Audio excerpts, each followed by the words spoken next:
ہر قسم کی حمد و ثنا بزرگی کبریائی اللہ حکم الحاکمین کے لیے ہیں۔ درود و سلام ہو نبی مکرم جناب محمد مصطفیٰ صلی اللہ علیہ وسلم کی ذات اقدس کی گرامی پر۔ واجب الاحترام بھائیوں، اسلامی تعلیمات میں جہاں عقائد، عبادات، معاملات اور دیگر امور اللہ تعالیٰ نے مفصل ذکر کیے ہیں، وہاں اسلامی آداب معاشرت، معاشرتی آداب، احکامات، نظم و ضبط، قواعد، اس کا بھی اللہ تعالیٰ نے بڑے تفصیل سے تذکرہ کیا ہے۔ ایک گاؤں میں، کسی بستی میں، کسی محلے میں یا کسی سوسائٹی میں رہنے والے کچھ لوگ، وہاں پر آباد کچھ گھر، ان کا آپس میں تعلق، میل جول کیسے ہونا چاہیے، ان کے ایک دوسرے پر احکامات، آداب، حقوق کیا ہیں، ایک محلے کے دوسرے محلے والوں کے ساتھ، اور ایک گھر کے، ہر ایک گھر کے جس کے ساتھ پڑوس رہتا ہے اس کے ساتھ کیسا تعلق ہو، اور پھر اسلامی تعلیمات کی باریک بینی، دقت نظری کے دیکھیے، ایک گھر میں رہنے والے افراد، ان کے آپس میں تعلقات، تعامل، میل جول، احکامات کیا ہیں، اس کا بھی بڑا تفصیلی تذکرہ کیا ہے۔ ظاہر بات ہے ہر گھر کے اندر، اور پھر وہ گھر جس میں جوائنٹ فیملی رہتی ہے، جہاں والدین رہتے ہیں، بہن بھائی رہتے ہیں، بیوی بچے ہیں، خود ہیں انسان، تو ہر ایک کے کچھ نہ کچھ معاملات ہیں، ہر ایک کی کوئی نہ کوئی پرسنل ہے، ہر ایک کے کوئی رازداری ہے، ہر ایک کی کوئی اپنے خاص مسئلے مسائل ہیں۔ انسان نہیں چاہتا کہ اس پر کوئی مطلع ہو جائے، اس کو سے کوئی باخبر ہو جائے، کسی انسان کی کوئی پرائیویسی ہوتی ہے وہ نہیں بتانا چاہتا۔ تو ہر ایک کے احکامات، آداب اللہ تعالیٰ نے بڑے تفصیل سے ذکر کیے ہیں۔ مثال کے طور پر قرآن مجید میں اللہ تعالیٰ سورہ نور میں فرماتے ہیں، یا ایھا الذین آمنوا لیستأذنکم الذین ملکت ایمانکم والذین لم یبلغوا الحلم منکم 3 مرات۔ ایمان والوں، اللہ تعالیٰ مسلمانوں سے مخاطب ہیں کہ تمہارے گھر کا ماحول کیسا ہونا چاہیے، تمہارے گھر کے جو افراد ہیں ان کے ساتھ تمہارا تعامل کیسا ہونا چاہیے۔ ہمارے گھروں میں یا اس سے پہلے گھروں کے اندر اکثر زر خرید غلام ہوا کرتے تھے۔ آج کل کے جو ہمارے ہاں نوکر چاکر ہیں، یہ اس سے وہ مراد نہیں ہے۔ یہ جو نوکر چاکر ہیں، جو مالی رکھا ہوتا ہے، کوک رکھا ہوتا ہے، ڈرائیور رکھا ہوتا ہے، یہ مسلمان ہیں، آزاد ہیں، صرف ہمارے ورکر ہیں۔ ان سے بھی گھر کی خواتین کے لیے پردہ واجب ہے۔ یا ہماری گھروں کے اندر نوکرانیاں ہیں جو گھر کے اندر نوکری کرتی ہیں، رہتی ہیں، ان سے گھر کے مردوں کے لیے پردہ واجب ہے، وہ اس آیت کی زد میں نہیں ہے۔ اس سے زر خرید غلام مراد ہے جو ہر وقت حاضر خدمت رہتے تھے۔ اور پھر فرمایا تمہارے وہ بچے جو ابھی جوان نہیں ہوئے، بالغ نہیں ہوئے، چھوٹے چھوٹے بچے جن کو والدین کی حاجت ضرورت ہوتی ہے، ان میں سے کوئی بھی تمہاری طرف آئے، تمہارے کمروں کی طرف آئے تو ان کو سکھاؤ کہ تم سے اجازت لے کر آیا کریں۔ اجازت بہت ضروری ہے، خاص کر 3 وقت۔ اللہ تعالیٰ فرماتے ہیں من قبل صلاۃ الفجر وحین تدعون ثیابکم من الظہیرہ ومن بعد صلاۃ العشاء۔ نماز فجر سے پہلے والدین اپنے کمرے میں ہیں، اگر بچوں کو ضرورت ہے تو بچوں کو سکھاؤ کہ ہمارے کمرے میں آؤ تو دستک دو، بغیر دستک دیے، اجازت لیے بغیر اندر نہیں آنا۔ پرائیویسی ہے، پرسنل معاملات ہیں اندر، پتہ نہیں کس حالت میں ہوں گے، اندر کوئی بیٹھا ہوگا، دستک بہت ضروری ہے۔ ظہر کے بعد جب قیلولہ ہوتا ہے آرام، اور اسی طرح عشاء کی نماز کے بعد جب سونے کے لیے، تو ایک اپنے گھر کے اندر یہ احکامات اور آداب سکھائے جا رہے ہیں کہ تمہارے بچوں کے اندر یہ عادت ہونی چاہیے، تمہارے گھر کے نوکر چاکروں کو یہ عادت ہونی چاہیے وہ اجازت مانگے، اس لیے کہ یہ انسان کی پرائیویسی، انسان کی رازداری، انسان کے پرسنل معاملات کے لیے سب سے بہترین چیز ہے۔ نبی علیہ السلام کے پاس ایک شخص آیا، اس نے کہا اللہ کے رسول میں اپنی والدہ سے اجازت لوں؟ فرمایا ہاں لینی چاہیے۔ کہنے لگا کہ میں اور میری والدہ صرف ہم دونوں رہتے ہیں۔ فرمایا پھر تو اجازت ضروری ہے، کہنے لگا کہ اللہ کے رسول میں ہر وقت اپنی والدہ کی خدمت میں رہتا ہوں، پھر بھی اجازت لوں؟ آپ نے فرمایا پھر تو تمہیں لینی ہی چاہیے اجازت۔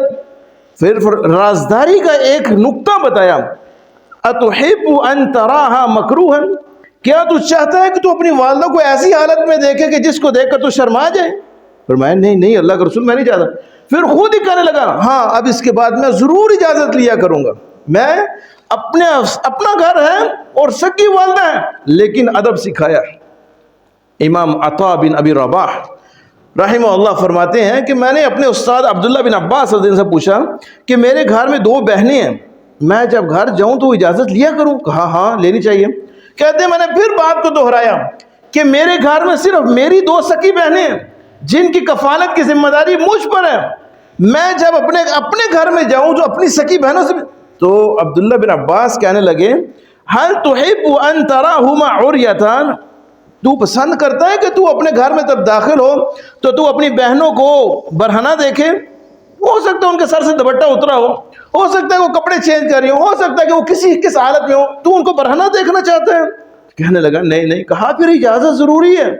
امام احمد بن حنبل رحمہ اللہ فرمایا کرتے تھے کہ ہر انسان کے لیے ضروری ہے، بہت اچھا ہے کہ وہ جب گھر میں داخل ہو استحب لہ ان یتنحنح ثم یسلم، کہ جب بھی کوئی شخص گھر کا مالک گھر میں داخل ہو وہ اپنے سٹائل سے کھانسی کیا کرے تاکہ اس کی کھانسی کو سمجھ کر گھر والے سمجھ جائیں بابا آ گئے، کھانسی کو سمجھ کر لوگ گھر و خواتین سمجھ جائیں بڑے بھائی آ گئے، وہ سمٹ کر بیٹھ جائیں، وہ اپنے حالت کو درست کر لیں۔ تو کہا کہ گھر میں جب داخل ہو تو مخصوص طریقے سے وہ کھانسی کر لیا کریں اور پھر سلام کہہ کر داخل ہوا کریں۔ دیکھیے اپنے گھر کے اندر داخل ہونے کے لیے کیسے آداب سکھائے جا رہے ہیں، اپنے گھر کے افراد، اپنے بہن بھائی، اپنے والدین، اپنا گھر، لیکن ایک ادب معاشرتی آداب سکھائے جا رہے ہیں۔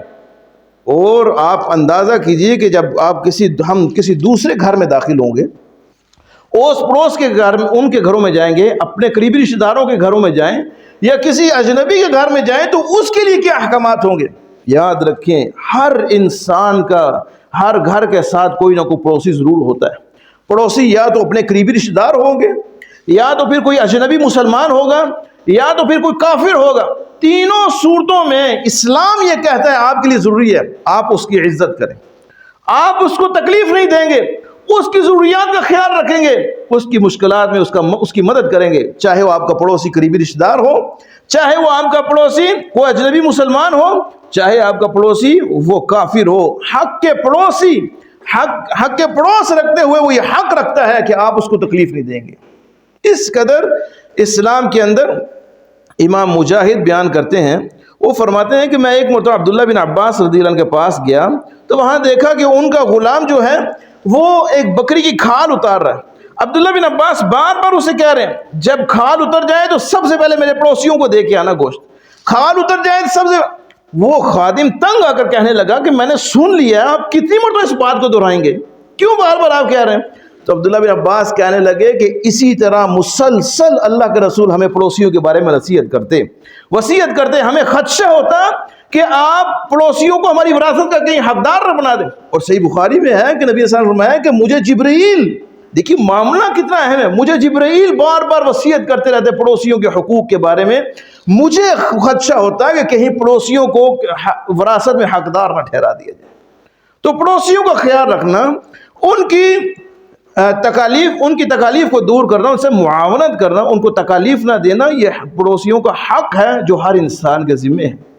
اور نبی صلی اللہ علیہ وسلم نے فرمایا کہ ایمان کے تکمیلہ کی نشانی ہے، کامل ایمان، حقیقی مومن وہ ہیں کہ من کان یؤمن باللہ والیوم الاخر فلیکرم جارہ، جو اللہ پر اور آخرت کے دن پر ایمان رکھتا ہے اسے چاہیے کہ وہ اپنے پڑوسی کی عزت کرے، اپنے پڑوسی کی عزت کرے۔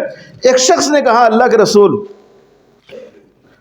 بہقی شعب الایمان کی روایت ہے، مجھے کوئی ایسی بات بتائیں کہ جس پر میں عمل کر کے جنت میں داخل ہو جاؤں۔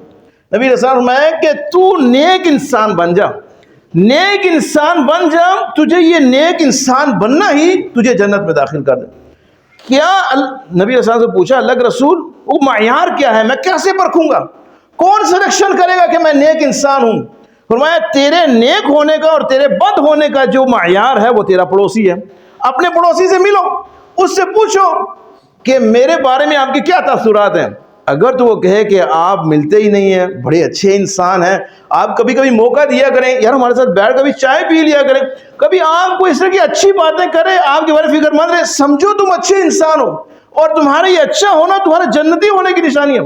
اور اگر یہ کہے کہ اف تم سے میں تنگ ہوں، تمہارے بچوں سے میں تنگ ہوں، تمہاری بیوی سے میں تنگ ہوں، تو تم سمجھو کہ تمہارا پڑوسی تم سے تنگ ہے، تم نیک نہیں، تم بد ہو. اپنے تمہارے نیک ہونے کا اور تمہارے بد ہونے کا جو معیار ہے وہ تمہارے پڑوسی طے کرے گا. اس لیے فَلْيُكْرِمْ جَارُ، اپنے پڑوسی کی عزت کرو. اور اگر آپ تکلیف دیتے ہیں پڑوسی کو، اس کی عزت نہیں کرتے، اس کی تکالیف کو ضرور بلکہ اس کی تکالیف میں مزید اضافہ کرتے ہیں، اس کی پریشانیاں بڑھاتے ہیں، خواہ مخواہ اس کو تنگ کرتے ہیں، اللہ تعالیٰ قرآن مجید میں فرماتے ہیں وَالَّذِينَ يُؤْذُونَ الْمُؤْمِنِينَ وَالْمُؤْمِنَاتِ بِغَيْرِ مَا اكْتَسَبُوا، جو لوگ مومن مردوں کو اور مومن عورتوں کو بغیر وجہ کے تکلیف دیتے ہیں، ان کو پریشان کرتے ہیں، فَقَدْ احْتَمَلُوا بُهْتَانًا وَإِثْمًا مُبِينًا، یاد رکھو اگر وہ زبان سے تکلیف پہنچائی جا رہی ہے تو یہ ان کی تکلیف بہتان عظیم کے برابر ہے. ایک بہتان کسی پر باندھا جائے کتنا بڑا گناہ ہے. فرمایا کہ اس کی یہ تکلیف بہتان عظیم کے مد مقابل ہے. اور اگر وہ اپنے افعال سے، اپنے ہاتھ پاؤں سے اگر وہ تکلیف پہنچا رہا ہے تو اسم مبینہ، یہ گناہ عظیم ہے. تو کوئی بھی مومن مرد، کوئی بھی مومن عورتیں، ان کو تکلیف پہنچانا یہ مسلمان کے شایان شان نہیں ہے. اس لیے فرمایا المسلم من سلم المسلمون من لسانه ویده، مسلمان ہوتا ہی وہ ہے کہ جس کی زبان سے اور اس کے ہاتھوں سے دوسرا مسلمان محفوظ رہے. تو کامل ایمان کی نشانی یہ ہے کہ آپ کا پڑوسی آپ سے تنگ نہ ہو.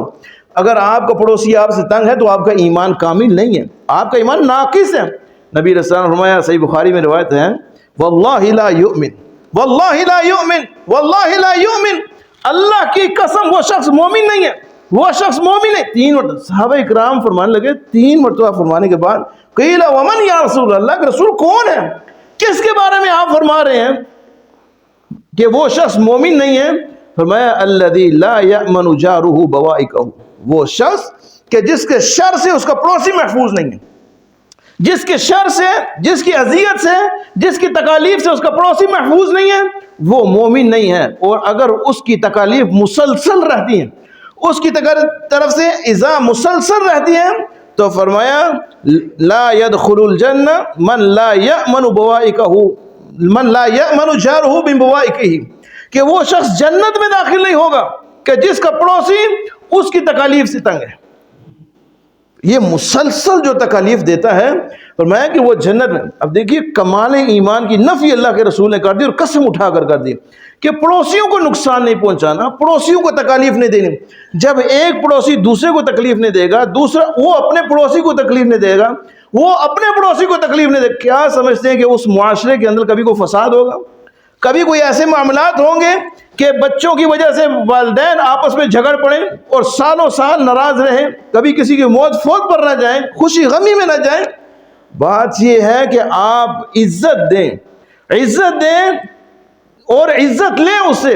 جتنا آپ پسند کرتے ہیں میں پسند کرتا ہوں کہ میں کسی دوسرے انسان کے شر سے محفوظ رہوں، اتنا ہر انسان یہ پسند کرتا ہے کہ یار میں بھی اس کے شر سے محفوظ رہوں.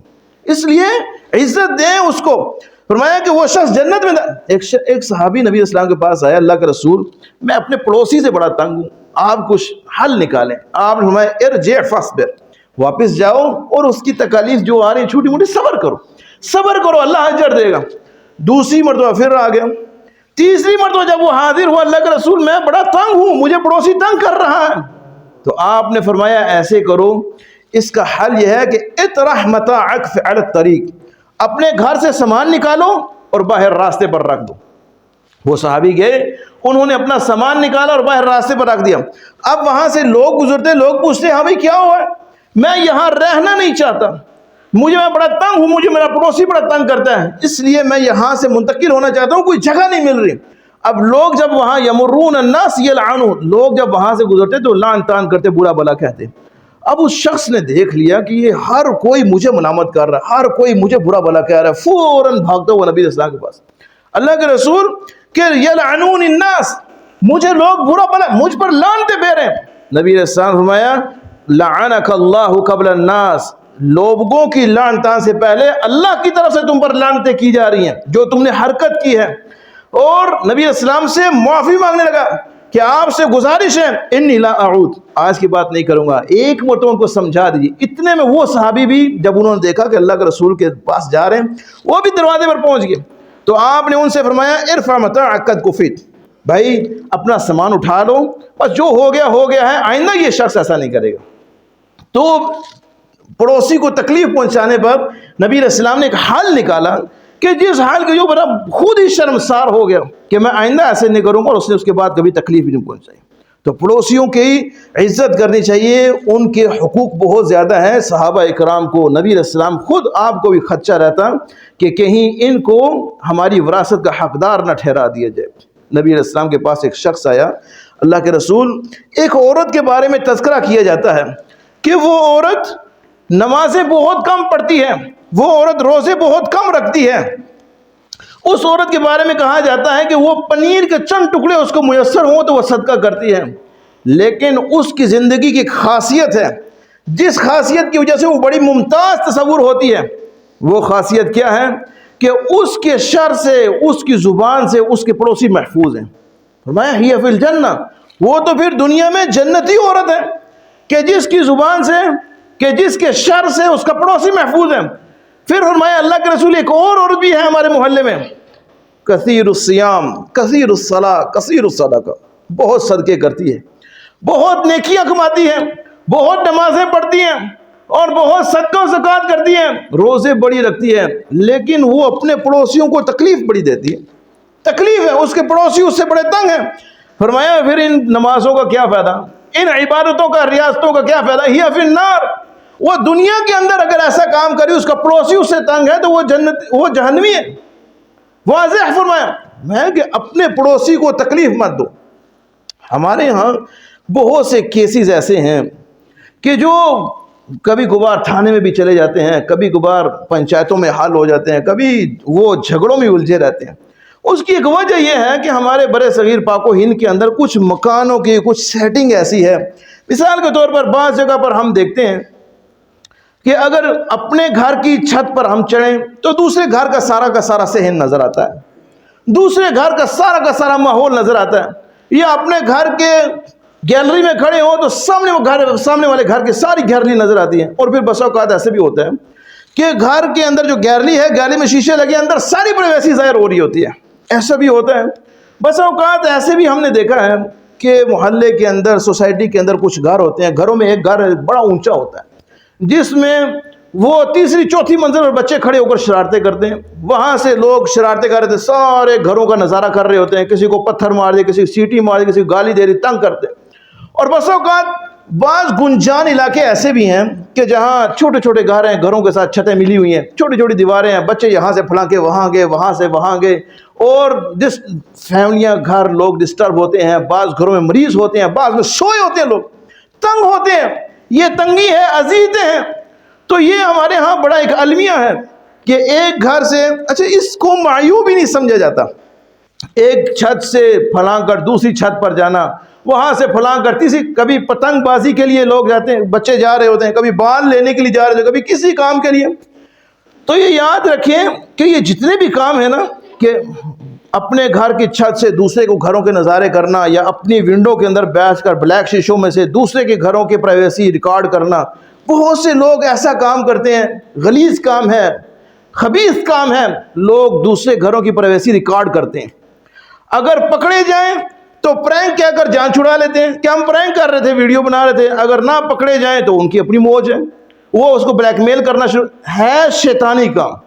شیطان ان کے پیچھے ہوتا ہے کہ کسی طرح آپ اپنے بھائی کی عزت کو اچھالیں، غلط کام ہے۔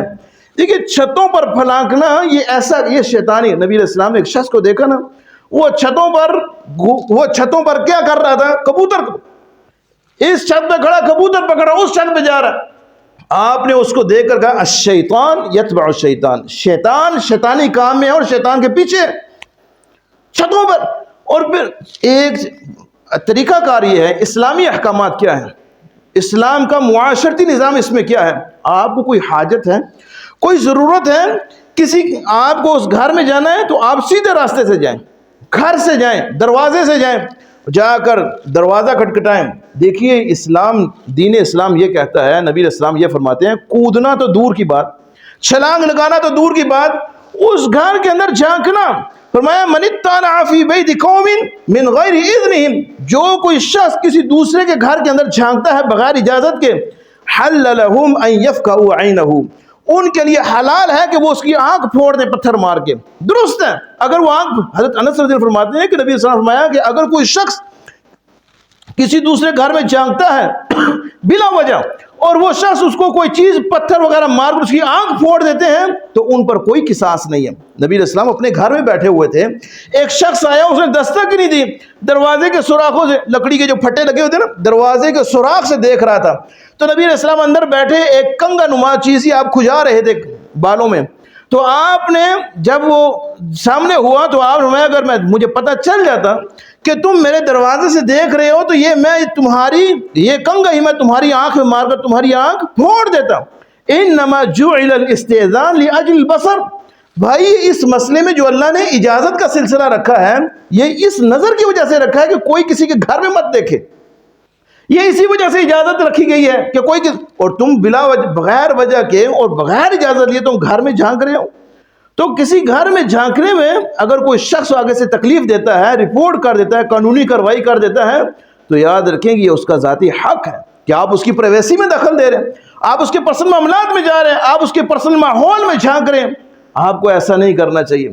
تو جو دین ہمیں یہ سکھاتا ہے کہ کسی دوسرے کے گھر میں جھانکنا نہیں ہے، بلا اس میں یہ کیسے اجازت ہوگی کہ وہ کیسے اجازت دے گا کہ آپ اور میں یا ہمارے بچے کوئی ایک گھر سے پھلانگ کر دوسرے گھر میں جائیں، یا ایک چھت سے پھلانگ کر دوسرے گھروں میں، ایک گھروں کو پھلانکنا یا گھروں کی دیواروں سے چڑھ کر دوسری دیواروں میں چڑھنا، یہ اللہ تعالیٰ نے ان لوگوں کو بھی روکا ہے جو حج اور عمرہ کرنے کے بعد اپنے گھروں میں جاتے تھے تو یہ سمجھتے تھے کہ دیواروں کے پیچھے سے ہم گھر جائیں۔ لوگ یہ سمجھتے تھے کہ حج اور عمرہ کرنے کے بعد واپس گھر جائیں گے تو دروازوں سے نہیں جائیں گے، اس لیے کہ جب ہم نکلے تھے تو وہاں ہمارے گناہ جھڑ گئے تھے، تو نیکی کیا ہے؟ گھروں کے پیچھوں سے چڑھ کے جاؤ، دیواروں سے چڑھ کر چھتوں سے چڑھ، تو چھت اللہ تعالیٰ فرماتے ہیں وَلَيْسَ الْبِرُّ بِأَن تَأْتُوا الْبُيُوتَ مِن ظُهُورِهَا، گھروں کے پیچھوں سے آنا، چھتیں کود کر آنا، دیواریں کود کر آنا، یہ کوئی نیکی نہیں ہے۔ تو فرمایا کہ وَلَيْسَ الْبِرُّ بِأَن تَأْتُوا الْبُيُوتَ وَلَكِنَّ الْبِرَّ مَنِ اتَّقَىٰ، نیکی کیا ہے؟ تمہارے دلوں میں اللہ کا خوف اور تقوی ہونا چاہیے، ڈر ہونا چاہیے۔ تو یہ گھروں کے پیچھوں سے پھلانکنا، یہ اوپر سے آنا، سیدھے راستے سے آئیں بھائی۔ اللہ تعالیٰ قرآن فرماتے ہیں یا ایھا الذین آمنوا لا تدخلوا بیوتا غیر بیوتکم حتی تستأنسوا وتسلموا علی اہلها، کہ کسی دوسرے گھر کے اندر اس وقت تک داخل مت ہو جب تک تم استئناس نہ لے لو۔ ایک ہوتا ہے اذن، ایک ہوتا ہے استئناس۔ اذن ہوتا ہے اجازت مانگنا، استئناس ہوتا ہے پیار اور محبت سے التجا کرنا، دستک دینا، باہر جب وہ آئے تو اس سے ریکویسٹ کرنا اندر داخل ہونے کی، یہ استئناس ہے۔ اب اس کام میں خیر ہے یا اوپر سے چھتوں میں پھلانگ کر جانے میں خیر ہے؟ اس سے محبت بڑھے گی یا چھتیں کود کر جانے سے اذیت دے کر آپ کے پڑوسیوں میں محبت بڑھے گی؟ تو میں سیدھے راستے سے، فَإِذَا دَخَلْتُمْ بُيُوتًا، گھر میں داخل ہو جاؤ تو پھر سلام کرو، پھر سلام کرو۔ تو دروازوں کے سامنے سے آؤ، سیدھے راستے سے آؤ، یہ کوئی نیکی نہیں ہے۔ فرمایا یہ بدی ہے، گناہ ہے، چھتوں کو پھلانکنا، دوسرے گھر میں جانا، فرمایا یہ جائز اور درست نہیں ہے۔ نبی علیہ السلام نے فرمایا، ابو ہریرہ رضی اللہ عنہ فرماتے ہیں کہ نبی علیہ السلام فرماتے ہیں جو شخص کسی پڑوسی کے گھر میں جھانکتا ہے، تاک جھانک کرتا ہے، اور پھر اپنے مسلمان بھائی کے سطر کی طرف دیکھتا ہے، مسلمان بھائی اب جب وہ تاک جھانک کر رہا ہے تو گھر میں اکثر ہمارے ماحول میں کیا ہوتا ہے، کسی نے لنگی پہنی ہوتی ہے اوپر بنین ہوتی ہے، کسی نے شلوار اوپر بنین پہنی ہوتی ہے، کوئی کس حالت میں بیٹھا ہے، کوئی کس حالت میں صحن میں لیٹا ہوا ہے، ہر ایک کی اپنی پرائیویسی ہے، اندر اپنا پرسنل ماحول ہے، جیسے وہ رہے وہ اس کا اپنا گھر ہے۔ جو کوئی شخص کسی گھر کے اندر تاک جھانک کرتا ہے، پھر اپنے بھائی کے سطر کی طرف دیکھتا ہے، یا اس کے بیوی کے بالوں کی طرف دیکھتا ہے، یا اس کے بیوی کے جسم کو دیکھتا ہے، تو اللہ تعالیٰ پر یہ واجب ہو جاتا ہے کہ اللہ تعالیٰ آپ اس کو جہنم میں ڈالے۔ طبرانی کی روایت، اب یہ اللہ پر واجب ہو جاتا ہے کہ اللہ تعالیٰ اب اس کو عذاب دے، جہنم میں ڈالے، اس نے غلط کام کیا۔ تو یہ جتنی میں نے چیزیں بیان کی ہیں، جتنی یہ اسلام کے معاشرتی آداب، یہ آداب تو بہت زیادہ ہیں۔ اتنے زیادہ ہیں کہ کئی جمعے گزر جائیں یہ آداب، معاشرتی آداب ختم نہیں ہوتے. لیکن میں آپ کو پوائنٹ ذکر کر رہا ہوں کہ جو ہمارے معاشرے کے اندر بہت ضرورت ہے اپنے بچوں کو سکھائیں. اصل بات یہ ہے کہ ہمارے بچے، جب ہمارے بچے کہ بعض علماء کہتے ہیں کہ اگر کسی کا بچہ کوئی ایسا کام کرتا ہے تو والد، اگر اس نے والد نے تعلیم و تربیت نہیں دی اس معاملے میں تو والد بچے کو ڈانٹ نہیں سکتا، کیونکہ بچے کو پتہ ہی نہیں ہے صحیح کیا ہے غلط کیا ہے. والد نے سمجھایا ہو، گھر والوں نے سمجھایا ہو کہ یہ غلط ہے، یہ درست ہے، دوسرے کے گھر میں اس طرح نہیں جانا ہے، ایسے نہیں کرنا، اس کو جب یہ معاملات پتہ ہوں گے تب وہ نہیں جائے گا. پھر کرے تو پھر آپ حق رکھتے ہیں اس کے ڈانٹ ڈپٹ کریں. لیکن جب آپ نے ایک بچے کو چیز سکھائی نہیں اور بچہ معاملات دیکھتا ہے، عام معاملات ہیں، ایک چھت سے پھلانگ کر دوسری پر گئے، وہاں پر پتنگ پکڑی، ایک چھت سے دوسری پر گئے، بال لینے کے لیے گئے، کوئی چیز لینے کے لیے گئے، اس کو وہ معمول کے مطابق اس کو کوئی اہمیت ہی نہیں. تو ایسے معاملات میں جب بچہ ایسے کرے گا تو پھر یہ والدین کی عدم احتیاط کا نتیجہ ہے، والدین کی عدم تربیت کا نتیجہ ہے کہ آپ اس کو سکھائیں کہ بچے ایسے نہیں کرنا، ایسے نہیں جانا. یہاں تک کہ نبی علیہ السلام کے صحابہ کرام فرماتے ہیں کہ ہمیں اللہ کے رسول کے گھر جانا ہوتا. اب یہ دیکھیے آداب کیا ہے کہ آپ گھر کس سے جائیں اور دستک جب دینی ہے تو زور سے دستک نہیں، استئناس کہتے ہیں آرام سے دستک دینا. حضرت انس فرماتے ہیں کہ ہم نبی علیہ السلام کا گھر کے دستک دیتے اپنے ناخن کے ساتھ ٹک ٹک کرتے، ناخن کے ساتھ، انگلی بھی نہیں، ہاتھ بھی نہیں، ناخن کے ساتھ ہلکی سی دستک دیتے اور آپ فوراً سن لیتے اور اس کا جواب آ جاتا. اور پھر ایک سعد بن عبادہ رضی اللہ عنہ کہتے ہیں کہ میں نبی علیہ السلام کے پاس گیا تو میں نے دروازے پر دستک دی اور میں دروازے کے سامنے کھڑا ہوا تھا. تو آپ باہر آئے تو آپ نے فرمایا کہ سعد کہ جو دستک، جو استئذان کا مسئلہ رکھا گیا ہے اجازت کا، اس میں یہ چیز بھی شامل ہے کہ تم دستک دے کر ایک سائڈ پر کھڑے ہو. کیوں؟ انما جعل الاستئذان لیجل البصر، کہ یہ جو اجازت طلب کرنے کا سلسلہ رکھا گیا ہے، جو قانون بنایا گیا ہے، یہ اس وجہ سے کہ اندر نظر نہ جائے. اور دروازے کے سامنے کھڑے ہو کے جب آپ دستک دیتے ہیں، دروازہ کھلتا ہے، اندر کا باہر آتا ہے تو اندر کا سارا منظر نظر آتا ہے. تو اس مسئلے میں بھی کہ جب آپ دستک دیں تو دروازے کے سائڈ پر کھڑے ہو جائیں، پھر جب کوئی بندہ نکلے تو آپ اس سے گفتگو کریں. دیکھیے اتنا نبی علیہ السلام نے فرمایا کہ گھر کے اندر کسی کی نظر نہیں جانی چاہیے. اس گھر ہر انسان چاہتا ہے کہ میری اندر کی کمزوری، میری اندر کی رازداری، میری پرائیویسی، میرے معاملات، میں اندر جیسا بھی ہوں وہ کسی دوسرے کو ظاہر نہیں ہونا چاہیے، اس کو کوئی بخبر نہ ہو، ہر انسان چاہتا ہے. اس لیے اس معاملے میں غور و فکر کرنی چاہیے اور بچوں کو یہ سکھانا چاہیے کہ آداب گھر کے اندر آپ موجود ہیں، والدین کے کمرے کی طرف جائیں تو والدین سے پہلے دستک دے کر اجازت لیں، میں اندر آ سکتا ہوں. دادی دادا کے کمرے میں جائیں تب بھی اجازت لیں. گھر کے اندر آپ خود داخل ہوں تو آپ کھانسی کریں، ایک مخصوص سٹائل کی کھانسی کریں جس سے آپ کے گھر والے پہچان جائیں، دستک دیں. ثم یسلم، سلام لازمی کہیں. نبی صلی اللہ علیہ وسلم نے فرمایا کہ جو شخص گھر میں داخل ہوتا ہے اور سلام کر کے داخل ہوتا ہے وہ اللہ کی امانت میں آ جاتا ہے، وہ اللہ کے ذمے میں آ جاتا ہے، اللہ کی حفاظت میں آ جاتا ہے. سلام لازمی کہا کریں جب گھر کے اندر داخل ہوں. تو یہ طریقے ہیں، یہ آداب ہیں، اس سے ہر انسان کی عفت اور عصمت کا تحفظ ہوتا ہے. گھر والے سمٹ کر بیٹھ جائیں گے، اندر بیٹیاں ہوتی ہیں، بچیاں ہوتی ہیں، وہ اپنے معاملات کو درست کر لیتی ہیں. اللہ تعالیٰ کتاب و سنت کو سمجھ کر عمل کرنے کی توفیق عطا فرمائے. وما علینا الا